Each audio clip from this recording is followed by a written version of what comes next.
Sebelum lanjut ke cerita, bagi teman-teman yang belum subscribe, silakan subscribe sekarang juga dan aktifkan lonceng notifikasi agar teman-teman tidak ketinggalan cerita terbaru dari kami.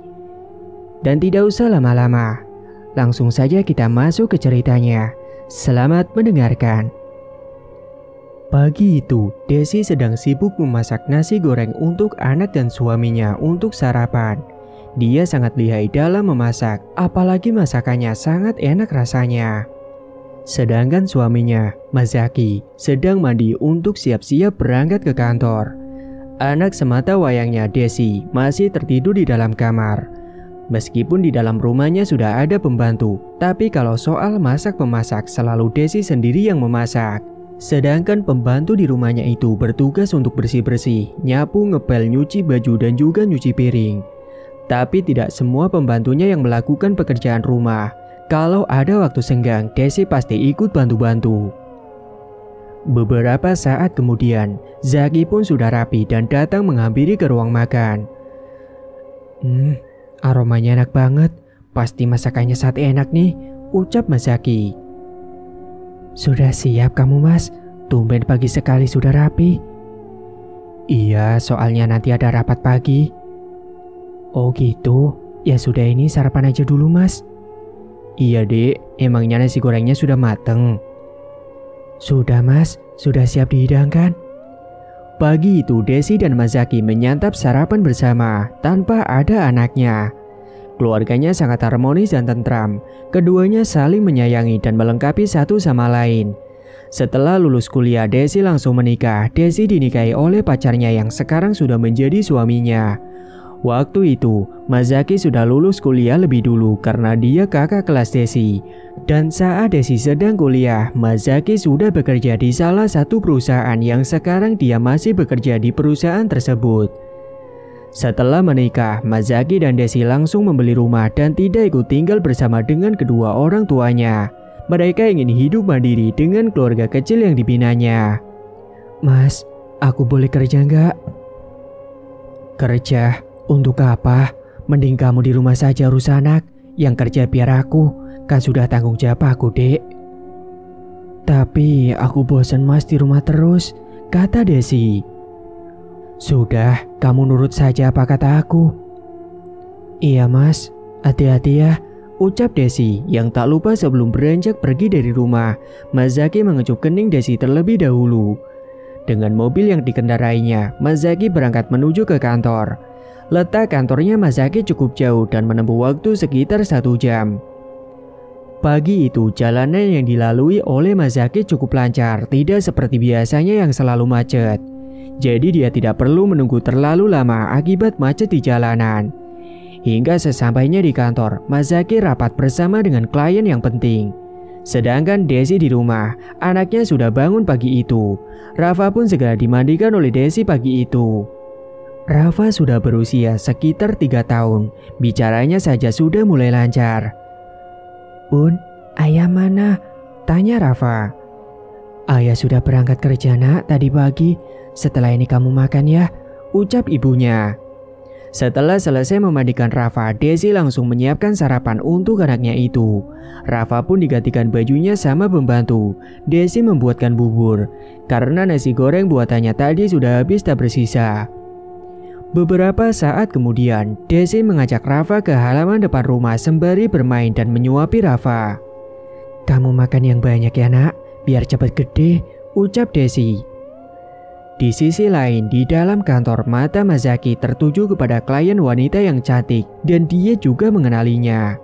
Iya, kliennya itu adalah Sarah. Ternyata dia menjadi klien dari perusahaan lain yang akan bekerja sama dengan perusahaan Mas Zaki bekerja. Sarah ini adalah dulu waktu kuliah teman seangkatan dengan Desi. Waktu kuliah, Sarah sempat berpacaran dengan Mas Zaki tapi tidak lama karena hubungan keduanya tidak direstui oleh kedua orang tuanya Mas Zaki.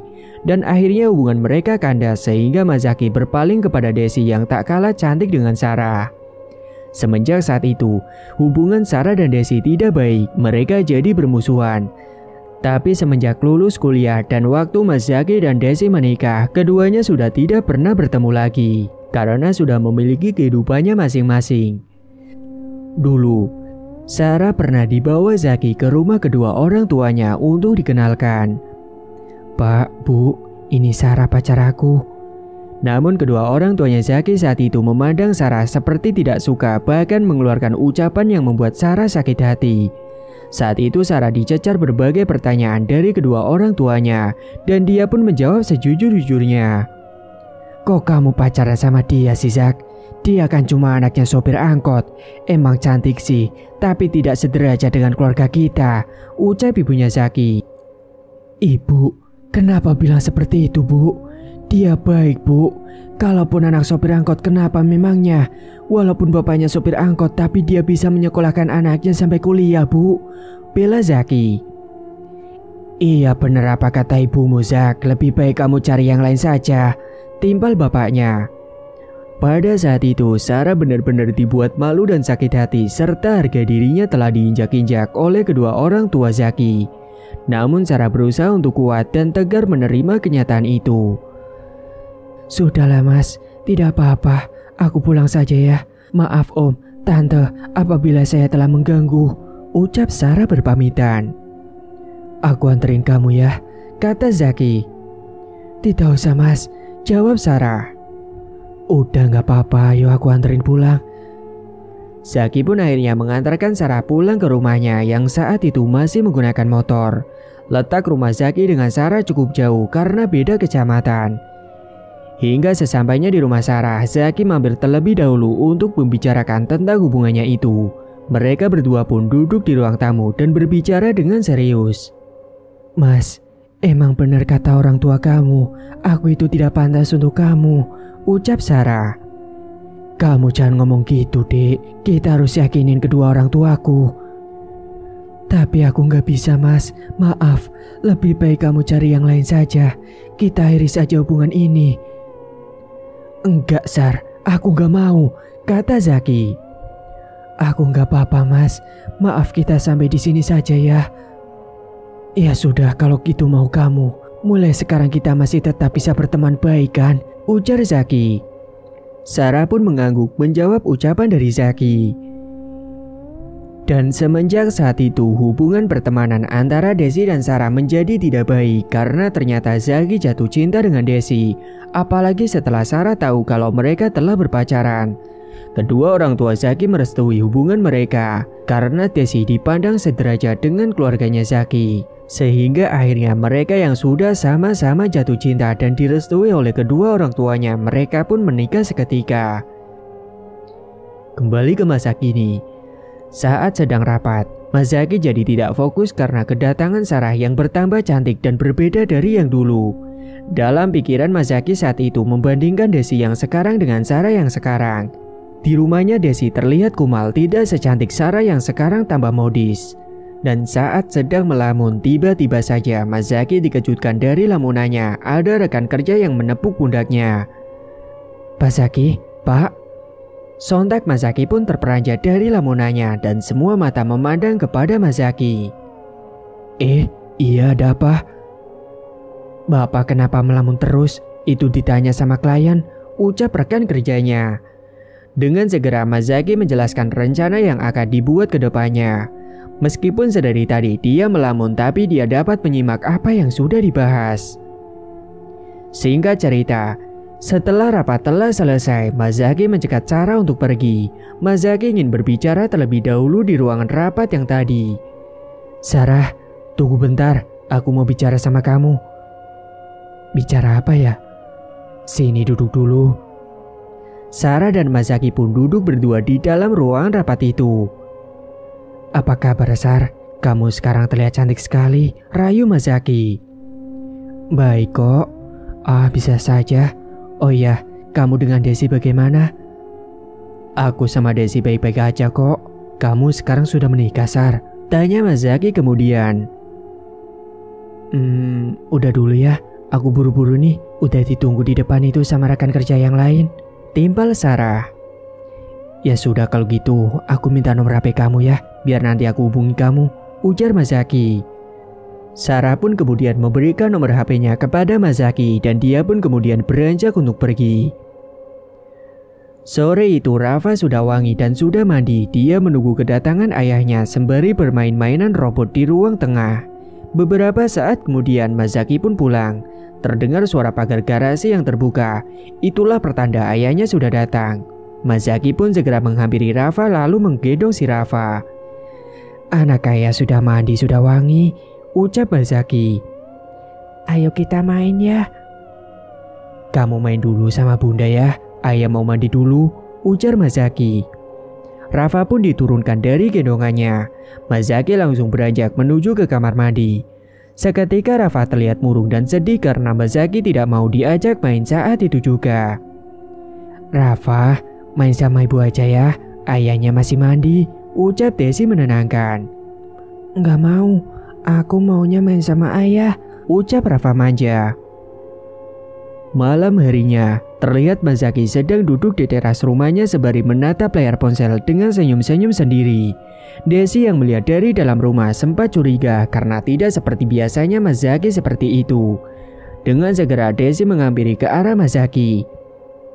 "Mas, kamu ngapain?" Sontak Mazaki langsung terperanjat dan menutup ponselnya dengan segera. Ada apa, Dek?" "Itu Rafa mau tidur sama kamu katanya. Dari tadi gak mau tidur," ucap Desi. "Ya udah, nanti aku ke sana." "Kok nanti sih, Mas? Sekarang?" Dengan segera Mazaki langsung masuk ke dalam menuju ke kamar untuk menemani Rafa tidur. Sesampainya di dalam kamar Rafa, Mazaki membacakan buku dongeng kepada Rafa dan perlahan-lahan Rafa pun akhirnya tertidur. Malam itu tiba-tiba saja hujan deras mengguyur disertai dengan suara guru guntur petir yang menyambar. Saat itu Desi ingin buang air kecil ke kamar mandi. Namun saat dia berjalan menuju ke kamar mandi, dia melihat ke arah samping rumahnya ada sekelibat bayangan putih melintas jelas dari hadapannya. Karena penasaran dengan bayangan putih itu, Desi pun melihat dari balik jendela. Dan saat dia mengintip gorden jendelanya supaya lebih jelas, tiba-tiba petir menyambar dengan keras membuat dia terperanjat dan bayangan putih itu menghilang. Pada saat dia membalikkan tubuhnya hendak menuju ke kamar mandi, Desi terkejut. Ada sosok wanita yang berpakaian warna putih dengan rambut yang ngacak-ngacakan. Sontak Desi pun terkejut dan berteriak. "Loh, ada apa, Bu?" tanya sosok itu. Ternyata sosok wanita itu adalah pembantunya, Bi Iem, yang sedang mengerai rambut panjangnya dan kebetulan memakai pakaian warna putih. Napas Desi masih terasa sangat memburu, jantungnya seperti terasa mau copot. Saya kira tadi hantu, Bi," ucap Desi. "Lagian ibu sedang apa toh? Malam-malam ngintip jendela hujan deras gini," ucap Bi Iem.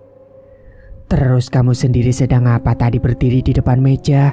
tanya Desi balik. "Aku masih cari jeda rambut, Bu. Belum ketemu, lupa naruhnya tadi," ucap Bi Iem. "Oh gitu, ya sudah saya mau ke kamar mandi dulu," ungkap Desi meninggalkan Bi Iem. Keesokan harinya, Desi tiba-tiba demam, tidak enak badan sehingga dia tidak memasak untuk Mazaki. Semuanya disiapkan oleh Bi Iem, sedangkan Desi masih berbaring di kasur. Pagi itu, Mazaki ada rapat lagi di kantor dan bertemu lagi dengan Sarah. Dia begitu sangat bersemangat melihat ada Sarah yang ikut rapat di sana.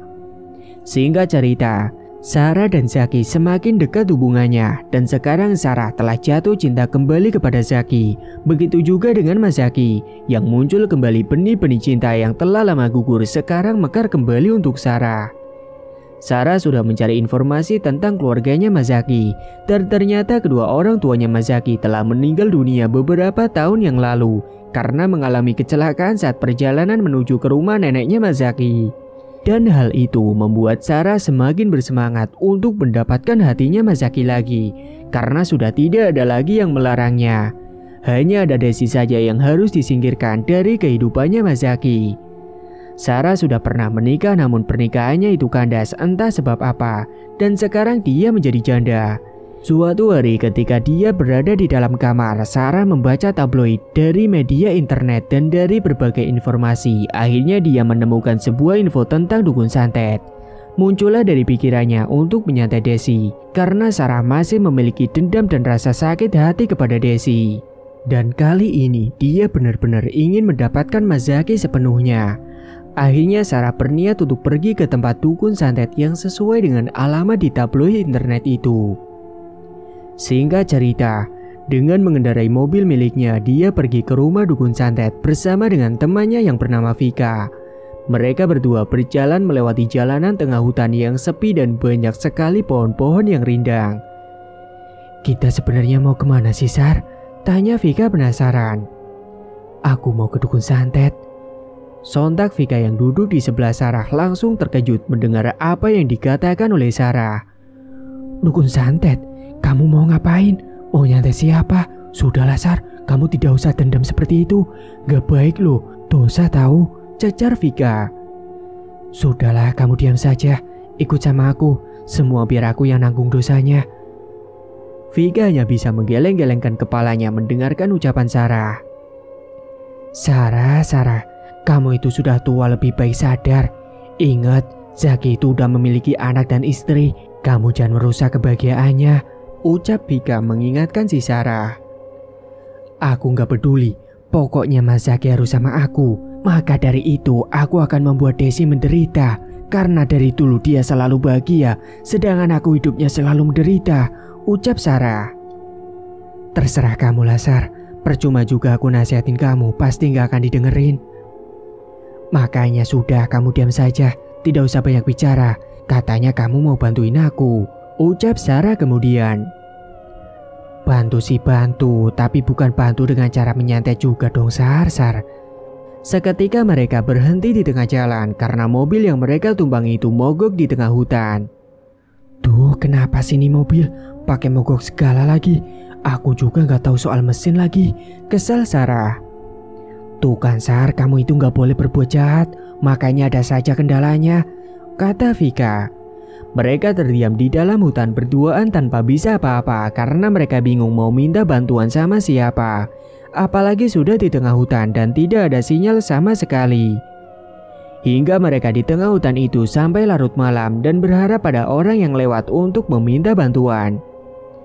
Malam itu suasana sangat mencekam dengan hembusan angin kencang dan suara sautan hewan buas yang membuat bulu kuduk merinding.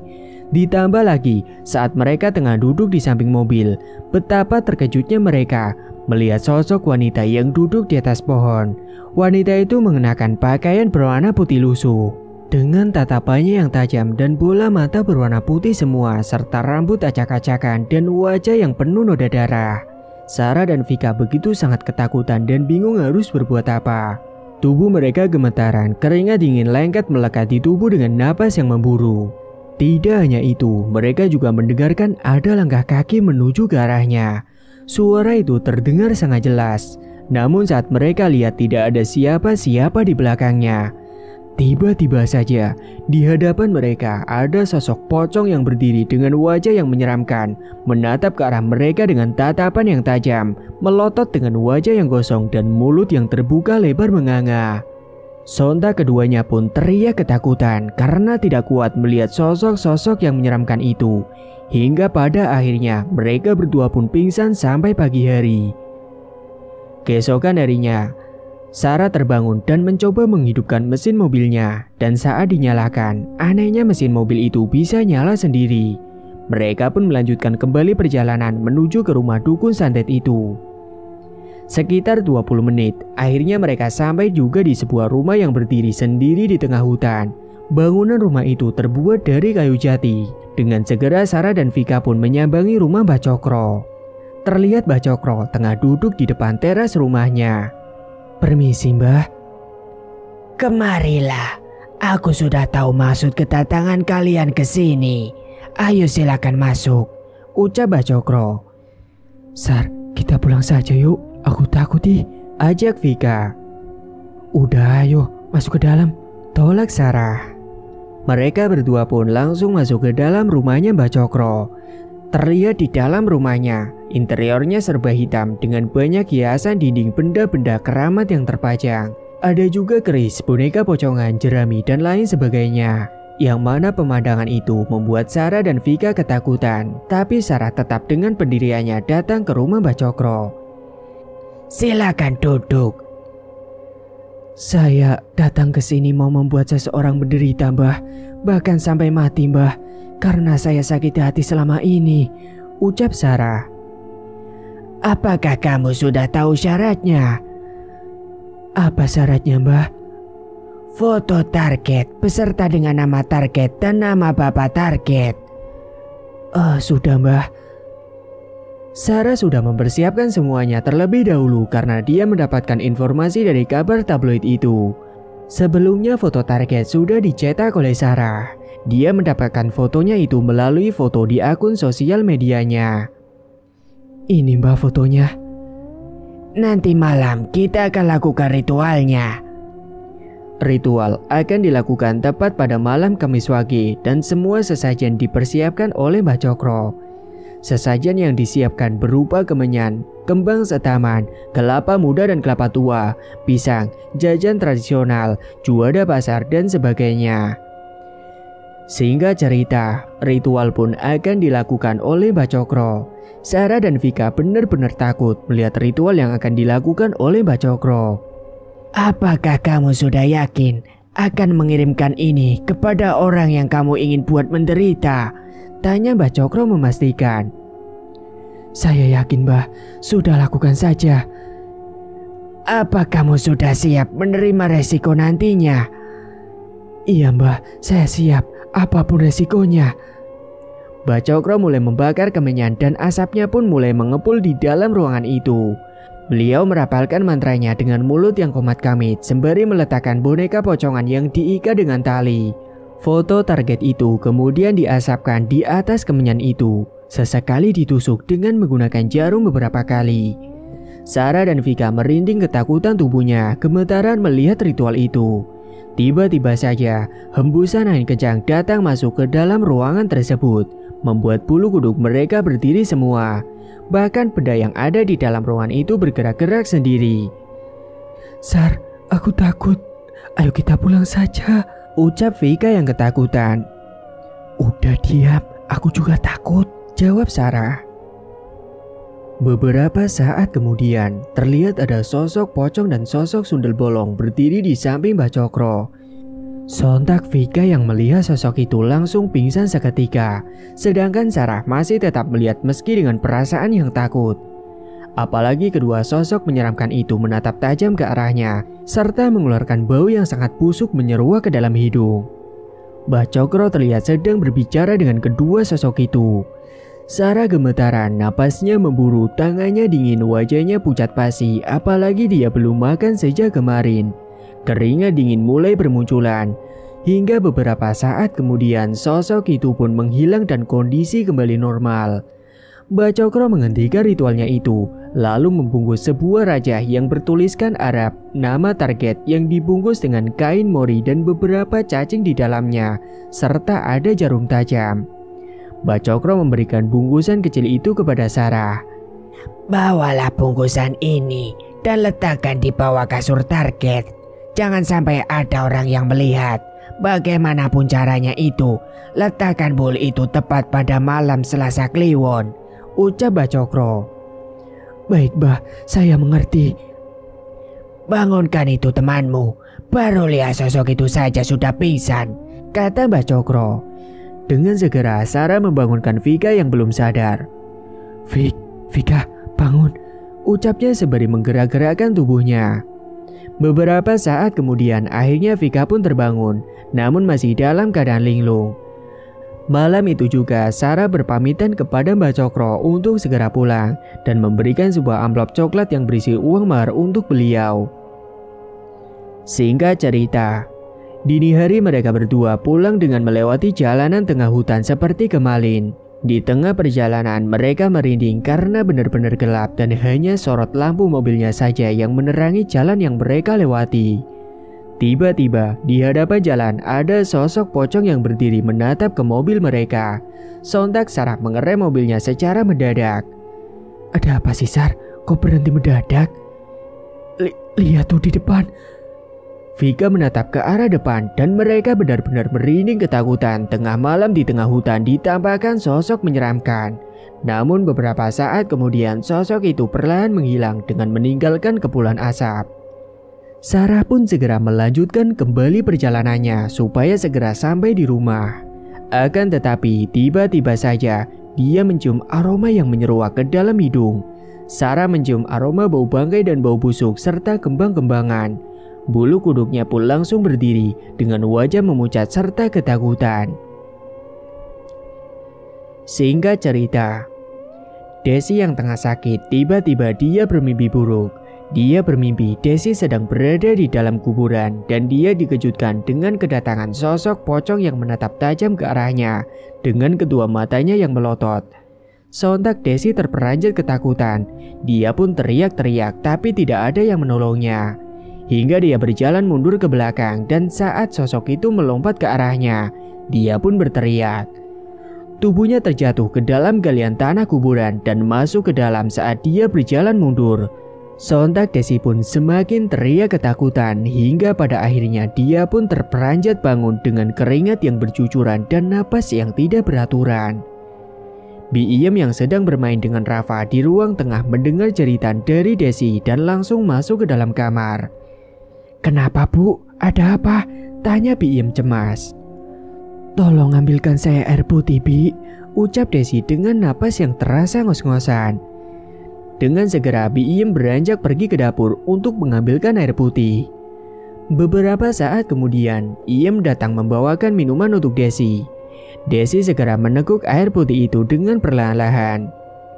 "Tadi Bu kenapa kau teriak-teriak?" tanya Biiem penasaran. Enggak apa-apa kok, Bi." Semakin hari semakin aneh kelakuannya Mas Zaki berubah kepada Desi dan tidak peduli bahkan tidak perhatian lagi dengan Desi. Membuat Desi merasakan ada sesuatu yang disembunyikan dalam rumah tangganya itu. Sesekali Mas Zaki lebih suka di luar rumah daripada di rumah berkumpul dengan keluarganya sendiri. Suatu ketika Mas Zaki pulang ke rumah dengan membawa Sarah. Sontak Desi sangat terkejut dengan kedatangan Sarah itu. "Loh Mas, kok kamu bisa sama Sarah?" "Iya, ini katanya Sarah mau ketemu sama kamu. Dia klien kerja aku di kantor," jelas Mas Zaki. "Oh gitu. Kok kamu gak pernah cerita sama aku, Mas?" "Iya maaf, aku lupa." Padahal Mas Zaki sudah menjalin hubungan terlarang dengan berpacaran dengan Sarah dan sekarang malah membawa Sarah datang ke rumah. "Gak apa-apa kan Des? Aku datang ke sini aku kangen sama kamu. Sudah lama gak ketemu," ujar Sarah. "Iya gak apa-apa kok Sar. Aku masakin buat kamu ya Sar," ucap Desi. "Ah gak usah, jadi ngerepotin kamu malah aku." "Udah gak apa-apa, main saja sama Rafa sana di ruang tamu," ucap Desi. "Ya udah kalau gitu, aku main dulu ya sama anak kamu." Sedangkan Mas Zaki sore itu dia beranjak ke kamar mandi untuk pergi mandi. Karena Desi sudah mendingan, akhirnya dia sudah bisa masak meskipun dibantu oleh Biiem. Dan saat itu juga menjadi kesempatan Sarah untuk masuk ke dalam kamar Desi pada saat semua sedang sibuk. Dia sudah menyiapkan buhul yang diberikan oleh Mbak Cokro untuk diletakkan di bawah kasur. Kebetulan Sarah datang ke rumah Desi sesuai dengan rencana, yaitu hari Selasa Kliwon. Dia pun berjalan mengendap-endap ke dalam kamar Desi supaya tidak ada yang melihatnya. Setelah masuk ke dalam kamar Desi, dengan segera Sarah meletakkan buhul tersebut di bawah kasurnya Desi. Setelah berhasil meletakkan buhul itu, Sarah pun tersenyum puas dengan senyum menyeringai di bibirnya. Lalu dia segera beranjak keluar dari dalam kamar Desi agar tidak ketahuan siapa-siapa. Kemudian Sarah beranjak menghampiri Rafa yang tengah bermain sendirian di ruang tengah. "Hei Rafa, kamu sedang main apa?" "Main robot Tante." "Oh, Tante temenin main boleh nggak?" "Boleh Tante." Sarah berusaha mendekati Rafa supaya mendapatkan perhatian darinya. Beberapa saat kemudian Mas Zaki telah selesai mandi dan menghampiri Rafa dan Sarah. "Wah, lagi pada main apa nih? Kayaknya asik sekali," ucap Mas Zaki. "Ayo ya sini main robot sama aku." "Iya nak." Beberapa saat kemudian masakan yang dihidangkan oleh Desi pun sudah siap. Lalu Desi menghampiri mereka yang tengah duduk di ruang tengah sedang bermain bersama dengan Rafa. Saat Desi datang, dia terkejut ketika melihat suaminya memegangi tangan Sarah. Ayo kita makan bersama, itu makanannya sudah siap, ucap Desi.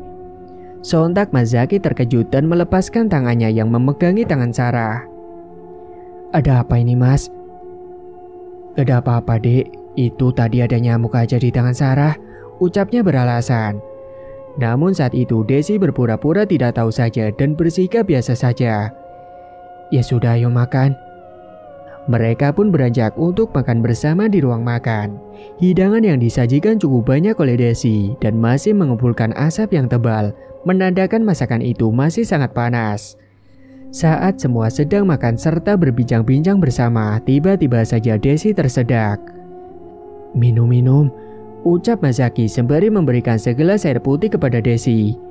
Sarah melihat kejadian itu terasa sakit dan sesak pada dadanya, padahal dia tidak berhak untuk itu karena memang Mazaki dan Desi adalah sepasang suami istri. Tiba-tiba saja Desi terbatuk-batuk hingga beberapa kali, hingga tanpa sengaja keluar darah dari dalam mulutnya. Ya ampun, Dek, kamu kenapa? Ucap Mazaki penuh dengan kekhawatiran. Kamu istirahat saja dulu di kamar, imbu Mazaki, yang kemudian Desi dipapa oleh Mazaki menuju ke dalam kamar. Sesampainya di dalam kamar, Desi dibarikan oleh Mazaki supaya istirahat. Wajahnya kelihatan sangat pucat pasi dan tidak berdaya sama sekali. Sedangkan Mazaki malah meninggalkan Desi di kamar dan kembali ke ruang tamu untuk makan bersama dengan Sarah. Desi ditemani oleh Bi Iem serta dipijit-pijit oleh Bi Iem dengan menggunakan minyak urut. Makasih ya, Bi, kamu baik sekali. Ini ya sudah menjadi pekerjaan saya toh, Bu, jawab Bi Iem. Saat itu sebenarnya Desi sudah tahu kalau suaminya itu telah menjalin hubungan dengan Sarah.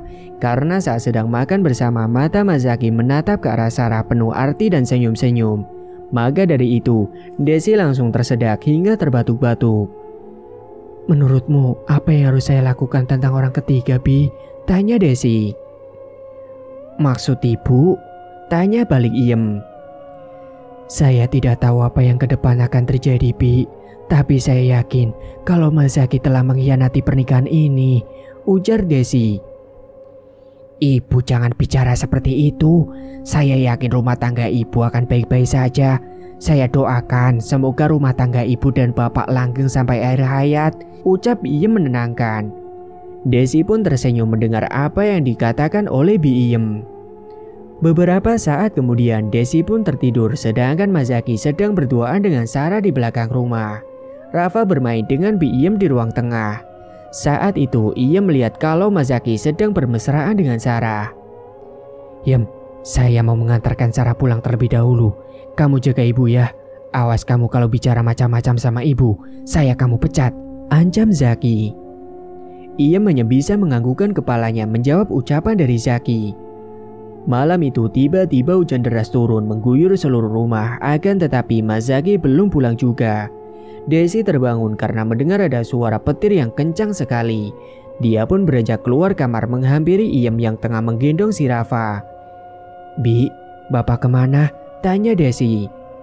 Tadi katanya mau nganterin Mbak Sarah, tapi sampai sekarang belum pulang juga, ucap Bi Iem. Ibu memangnya sudah mendingan, kok keluar kamar? Tanya Bi Iem. Saya sudah gak apa-apa, Bi. Sini Rafanya biar tidur sama saya saja. Malam itu perasaan Desi sangat hancur karena mengetahui kalau suaminya ada main di belakang dengan teman Desi. Dia pun tidak bisa menahan rasa sedihnya. Akhirnya tangisnya pun pecah seketika, sembari memeluk tubuh anaknya yang sudah tertidur di atas kasur. Pantas saja, akhir-akhir ini Mazaki berubah, ternyata sudah memiliki wanita idaman lain yang tak lain teman Desi sendiri. Desi juga tahu kalau dulu Sarah pernah menjalin hubungan pacaran dengan Mazaki. Tiba-tiba terdengar ada suara yang mengetuk pintu. Dengan segera dia pun beranjak bangun menuju ke depan. Dengan berjalan perlahan karena tubuhnya masih terasa lemas. Saat pintunya dibuka Desi, ternyata di depan pintu tidak ada siapa-siapa. Desi pun menutup kembali pintunya. Dan saat dia beranjak ke kamar, kepalanya terasa pusing sekali, bahkan berkunang-kunang.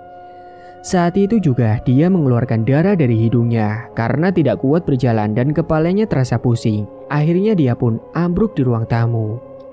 Iem yang sedang mengecek lampu ruang tamu terlihat terang dan dia segera akan memadamkan lampunya.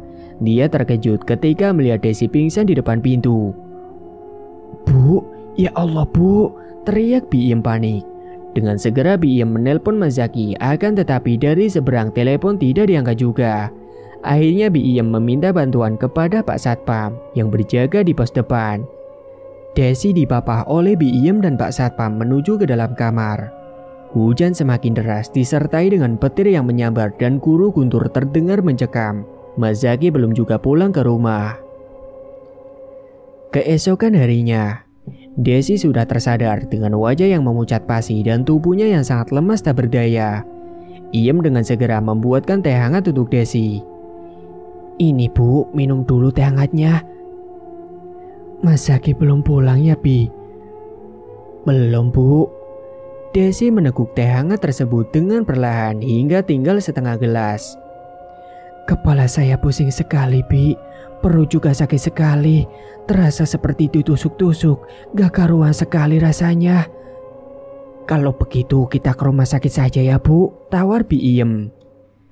Tidak usah Bi, nanti Rafa sama siapa? Nanti Rafa biar sama Pak Satpam dulu bu.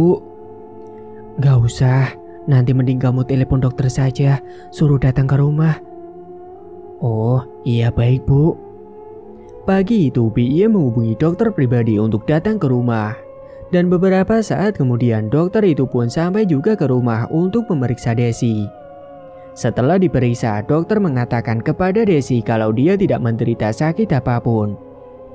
Ibu sehat tidak apa-apa, tidak terdeteksi sakit pada tubuh ibu, hanya kecapean saja, nanti akan saya berikan vitamin. Tapi saya merasakan sakit dok pada kepala dan perut saya. Ya sudah, nanti saya juga akan kasih ibu obat sakit kepala. Setelah itu dokter pun kembali pergi dari rumahnya Desi. Desi mencoba menghubungi suaminya namun tetap saja tidak diangkat sama sekali oleh Mazaki. Siang itu Desi merasakan sakit sekali pada perutnya. Tiba-tiba saja perut dia semakin membuncit membesar. Dia terus merintih meronta-ronta kesakitan pada bagian perutnya. Bahkan dia sampai meremas-remas perutnya itu sendiri dengan kencang sekali karena tak kuasa menahan rasa sakitnya. Iem, teriak Desi. Dengan segera Iem pun datang menghampiri Desi. Ya Allah bu, kenapa perut ibu semakin membesar seperti itu? Ucap Iem. Sore itu akhirnya Mazaki pun pulang ke rumah.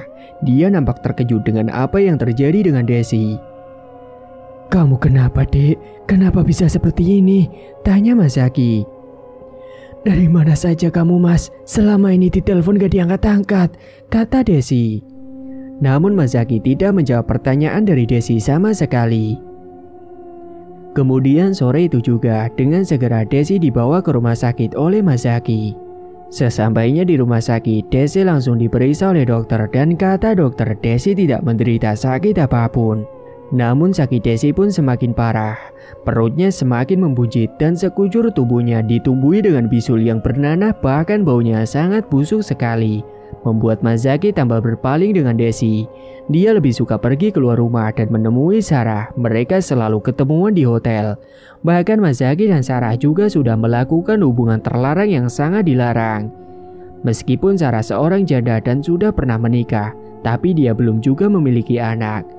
Sehingga Sarah wanita perebut suami orang itu tambah gatel. Diajak berhubungan ya tentu mau-mau saja. Apalagi melakukan itu bersama dengan seseorang yang sangat dicintainya. Dia tidak peduli sama sekali dengan Desi yang sedang melawan sakit yang dideritanya itu. Semenjak ada Sarah, perhatiannya berubah kepada Sarah tanpa peduli dengan istri sahnya sendiri. Di sisi lain, Mazaki yang main belakang dan menyakiti hati istrinya. Desi terus meronta-ronta kesakitan yang teramat. Tubuhnya semakin kurus dengan perut yang membuncit karena tidak nafsu untuk makan sama sekali. Akhirnya kedua orang tua Desi yang mengetahui kalau Desi tengah sakit-sakitan, mereka datang ke rumah Desi untuk menjaga dan merawatnya. Karena suaminya sama sekali tidak peduli dengan Desi. Desi selalu dipaksa makan oleh ibunya karena paksanya itu Desi mau makan. Kamu makan ya Des, biar cepat sembuh. Kasihan anak kamu masih butuh perhatian kamu juga. Gak usah pikirin Zaki, dia itu sudah jahat sama kamu, ucap ibunya. Enggak Bu, aku mual, gak nafsu makan. Ibu itu kasihan sama kamu loh, lihat keadaan kamu sekarang seperti ini. Mungkin sudah takdirnya aku seperti ini Bu, hidupku juga mungkin tidak akan lama lagi, kata Desi. Hus, jangan ngomong seperti itu. Ini kamu makan saja, timbal ibunya. Tapi beberapa saat setelah makan, tiba-tiba saja perut Desi terasa mual bahkan terbatuk-batuk. Dan betapa terkejutnya ibu Desi yang melihat Desi muntah darah yang sangat banyak berwarna merah kehitaman, begitu kental sekali, yang disertai dengan beberapa cacing yang keluar dari mulutnya itu, membuat ibunya dan bapaknya Desi itu panik. Bahkan setiap malam Desi selalu melihat ada bayang-bayang hitam di dalam kamarnya, dan dia juga mencium aroma yang sangat busuk sekali serta bau kembang-kembangan. Terdengar juga suara wanita yang bersenandung dari balik jendela kamarnya. Tidak hanya itu, sosok-sosok bayangan hitam itu juga berubah menjadi sosok yang menyeramkan. Sosok pocong itu menatap tajam ke arah Desi dengan mulut yang menganga dan wajahnya yang gosong, serta baunya yang sangat anyir serta busuk sekali. Sontak dia pun terperanjat ketakutan hingga teriak-teriak. Beberapa saat kemudian kedua orang tuanya yang menginap di rumah Desi segera datang ke kamar untuk melihat apa yang terjadi. Ada apa Nduk? Kenapa kamu teriak-teriak? Tanya ibunya. Napas Desi masih terasa tidak beraturan saat ditanyai oleh ibunya. Tadi ada sosok pocong Bu. Di mana Nduk? Kamu pasti halusinasi Nduk, kan kamu masih sakit. Mungkin benar Bu. Sudah, kamu istirahat saja, pasti kamu kecapean, ucap ibunya. Malam itu Desi segera memejamkan kedua matanya berharap segera tidur. Namun tetap saja tidak bisa karena dia mendengar ada suara gaduh yang entah dari mana asalnya. Tapi terdengar jelas di telinga Desi banyak orang berkerumun yang berdebat. Tiba-tiba saja terdengar suara ledakan dari atap rumahnya yang disertai dengan hujan deras. Sungguh sangat mencekam, perasaannya pun tambah tidak karuan sekali saat itu. Dia ketakutan serta merinding kedinginan yang disusul sakit pada bagian kepalanya. Di balik matanya yang berkunang-kunang karena pusing, dia melihat samar-samar di hadapannya ada sosok sundel bolong. Sosok itu tertawa menyeringai menghadap ke arah Desi dengan wajahnya yang hancur penuh darah. Di tengah tubuhnya berlubang penuh dengan darah yang mengalir. Sontak dia semakin ketakutan saat serta menahan rasa sakitnya itu, membuat dirinya itu seperti orang yang gila yang teriak-teriak. Hingga sampai akhirnya dia pun pingsan karena tidak kuat menahan rasa sakit kepalanya. Dan tidak kuat melihat sosok itu, Desi pingsan sampai pagi hari. Sedangkan Mas Zaki sudah beberapa hari ini tidak pernah pulang sama sekali ke rumah. Keesokan harinya, Desi menjadi lebih sering melamun dengan pandangan yang kosong dan kadang menangis, kadang tertawa sendiri seperti orang gila. Bahkan dia sudah lupa dengan anaknya. Dia terus merintih sakit dan memukul-mukul perutnya sendiri yang terasa sakit, serta kepalanya yang selalu sakit secara tiba-tiba. Bisul-bisul yang ada di tubuhnya itu semakin parah, semakin besar dan memecah dan mengeluarkan bau busuk yang sangat menyengat. Mas Zaki dan Sarah selalu berfoya-foya dan jalan ke sana kemari berdua seperti sudah dipengaruhi oleh Sarah. Pikirannya Mas Zaki ini terlalu cinta dengan Sarah. Akhirnya Mas Zaki melupakan anak dan istrinya. Karena tidak tega melihat keadaan Desi yang semakin memburuk itu, akhirnya bapaknya mencarikan orang pintar. Beliau memiliki teman yang kebetulan mengetahui tentang hal klinik dan supranatural seperti hal itu. Pak Joko datang ke rumahnya Desi untuk menerawang apa yang sebenarnya terjadi dengan Desi. Astagfirullah, ucap Pak Joko sembari menggeleng-gelengkan kepala. Ada apa dengan anak saya, Pak? Tanya Bapak Desi.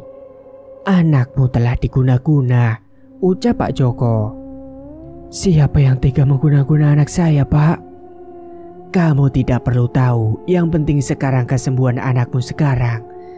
Kemudian Pak Joko duduk di samping ranjangnya Desi dan membacakan ayat-ayat kursi dengan perlahan-lahan. Desi pun memberontak berteriak-teriak merintih kesakitan. Yang kemudian saat itu kedua mata Desi terbelalak melotot menatap tajam ke arah Pak Joko. Wahai makhluk Tuhan yang ada di dalam tubuhnya orang ini, keluar kau, ucap Pak Joko. Aku tidak mau. Aku harus menyiksa orang ini sampai mati, ucap sosok yang ada di dalam tubuh si Desi. Keluar atau akan saya bakar, ucap Pak Joko.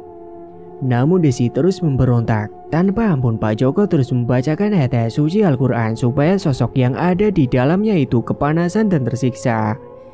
Hembusan angin kencang masuk ke dalam kamar, membuat gorden kamar bergoyang dengan sangat kencang.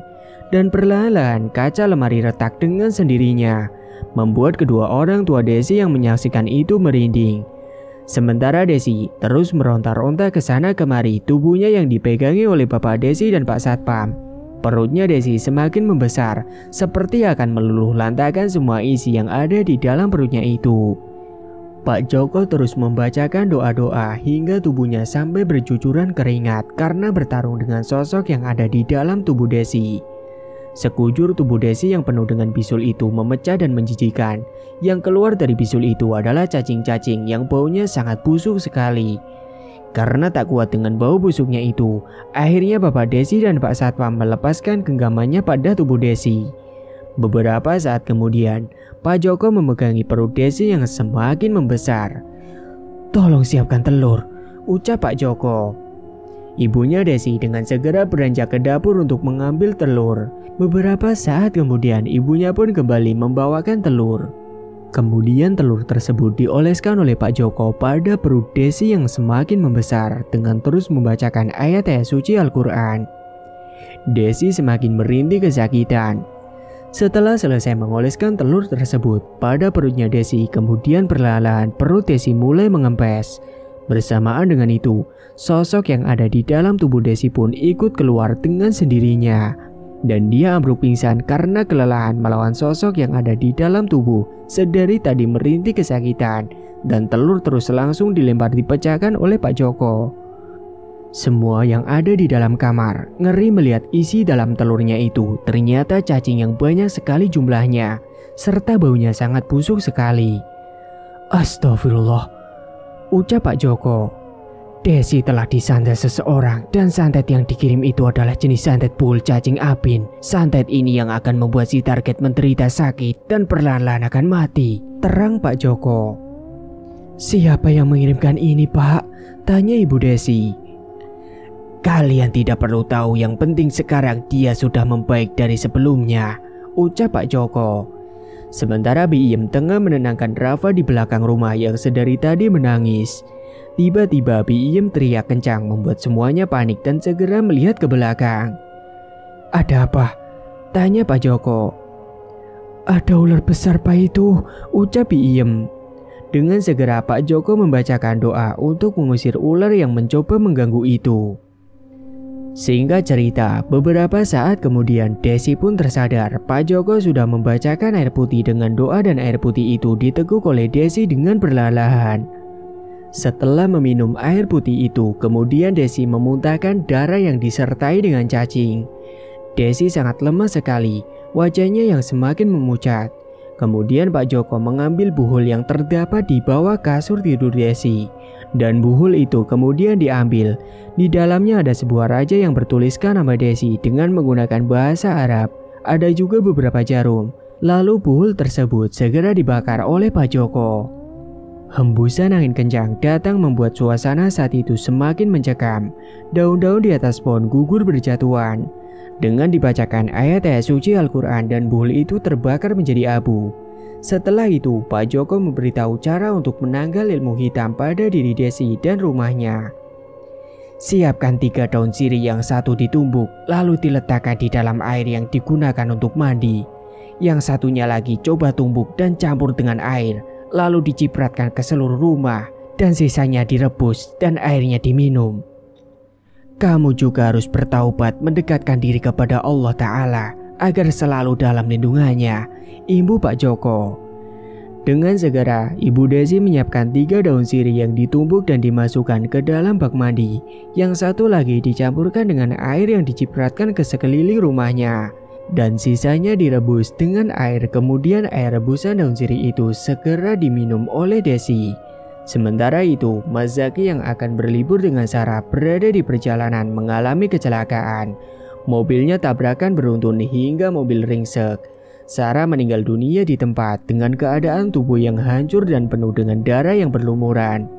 Sedangkan Mas Zaki dirawat di rumah sakit dan Mas Zaki meminta maaf kepada Desi atas kesalahannya selama ini. Desi pun sudah memaafkan Mas Zaki dan sekarang Desi sudah sembuh seperti semula. Sedangkan Sarah yang telah mengirim santet kepada Desi sudah meninggal dunia.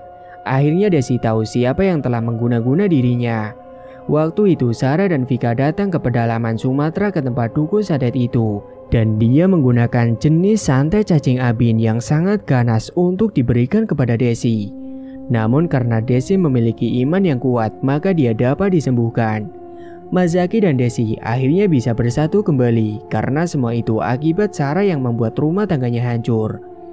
Dan sekarang Mas Zaki sudah bertobat. Mereka pun lebih mendekatkan diri kepada Allah Ta'ala.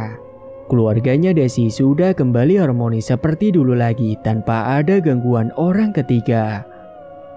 Semoga kita selalu dalam lindungan Allah Ta'ala dan dijauhkan dari hal-hal yang demikian.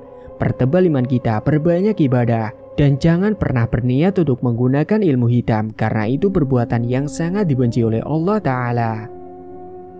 Tamat, cerita pun selesai. Terima kasih bagi teman-teman yang sudah menyimak cerita hingga akhir. Dan bagi yang belum bergabung, silakan tekan tombol subscribe sekarang juga dan aktifkan lonceng notifikasi agar tidak ketinggalan info updatean terbaru dari kami. Sekian dulu dari Mang Ripan, terima kasih sudah menyimak. Wassalamualaikum warahmatullahi wabarakatuh.